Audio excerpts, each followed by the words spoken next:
بسم اللہ الرحمن الرحیم۔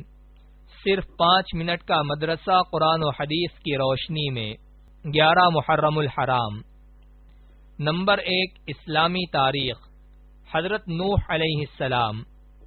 حضرت آدم علیہ السلام کی وفات کے 1000 برس تک لوگ اللہ تعالی کی توحید پر قائم تھے۔ پھر بعض نیک بندوں کے انتقال کے بعد لوگوں نے ان کے مجسمے بنا لیے اور دھیرے دھیرے ان کی پوجا شروع ہو گئی۔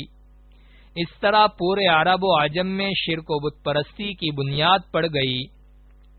جب لوگ اللہ تعالی کی عبادت چھوڑ کر شرک و بت پرستی میں مبتلا ہو گئے تو ان کی ہدایت کے لیے اللہ تعالی نے حضرت نوح علیہ السلام کو نبی و رسول بنا کر بھیجا۔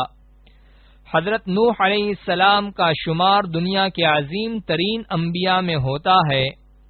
وہ سب سے پہلے نبی اور رسول ہیں۔ حضرت ادریس علیہ السلام کی تیسری پشت میں حضرت آدم علیہ السلام کی وفات کے 1025 سال بعد دجلہ و فرات کی وادی کے درمیان ملک عراق میں پیدا ہوئے۔ اللہ تعالی نے قرآن پاک میں 43 مقام پر ان کا تذکرہ فرمایا ہے۔ نمبر 2، اللہ کی قدرت۔ بادل۔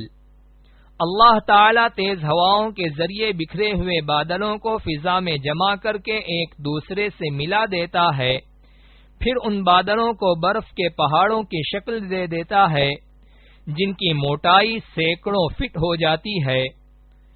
ان بکھرے ہوئے بادلوں کو برف کے پہاڑوں کی شکل میں جمع کرنا اور بھاری بادلوں کو فضا میں روکے رکھنا، پھر کبھی ان کو اولوں کی شکل میں گرا کر زمین پر تباہی مچا دینا اور کبھی پانی کی شکل میں برسا کر پیڑ پودوں کا اگانا اللہ تعالی کی قدرت کی کتنی بڑی نشانی ہے۔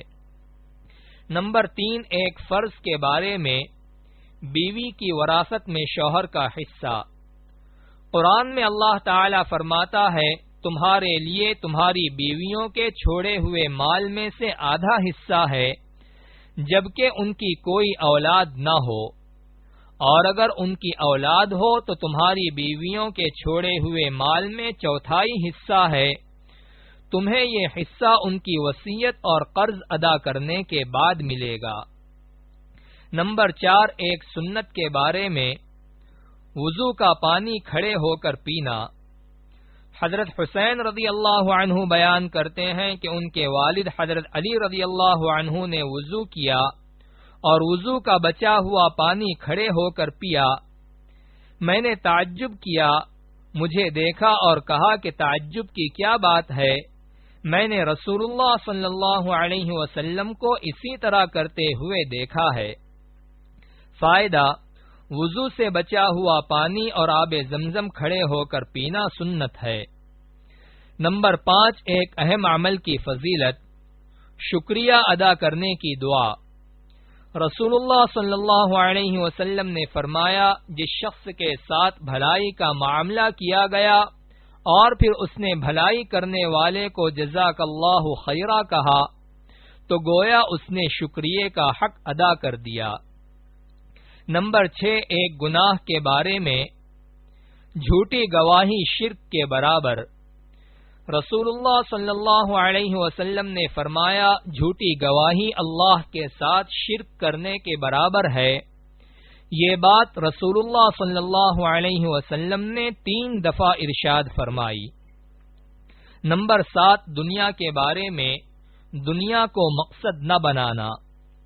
رسول اللہ صلی اللہ علیہ وسلم نے فرمایا، جس شخص کا مقصد دنیا کمانا ہو اور وہ اسی کے لیے سفر کرتا ہو، اسی کا خیال دل میں رہتا ہو، تو اللہ تعالی غریبی اور بھوک کا ڈر اس کی آنکھوں کے سامنے کر دیتے ہیں، یعنی ہر وقت اس سے ڈرتا ہے کہ آمدنی تو بہت کم ہے، کیا ہوگا، کیسے گزارا ہوگا، اور اس کے اوقات کو اسی فکر میں پریشان کر دیتے ہیں، اور ملتا اتنا ہی ہے جتنا مقدر میں ہوتا ہے۔ نمبر 8، آخرت کے بارے میں، قیامت کا زلزلہ۔ قرآن میں اللہ تعالی فرماتا ہے، اے لوگو، اپنے رب سے ڈرو، بے شک قیامت کا زلزلہ بڑی ہی ہولناک چیز ہے۔ جس روز تم اس زلزلے کو دیکھو گے تو یہ حال ہوگا کہ ہر دودھ پلانے والی عورت اپنے دودھ پیتے بچے کو بھول جائے گی، اور تمام حمل والی عورتیں اپنا حمل گرا دیں گی، اور تم لوگوں کو نشے کی سی حالت میں دیکھو گے، حالانکہ وہ نشے کی حالت میں نہ ہوں گے، لیکن اللہ تعالی کا عذاب بڑا ہی سخت ہے۔ نمبر 9، طب نبوی سے علاج، بیماری سے بچنے کی تدبیر۔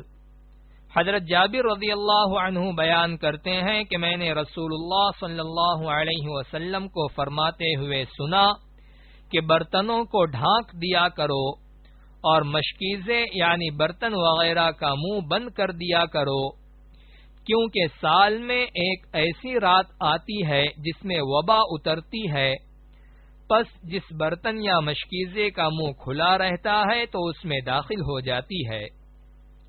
نمبر 10، قرآن کی نصیحت۔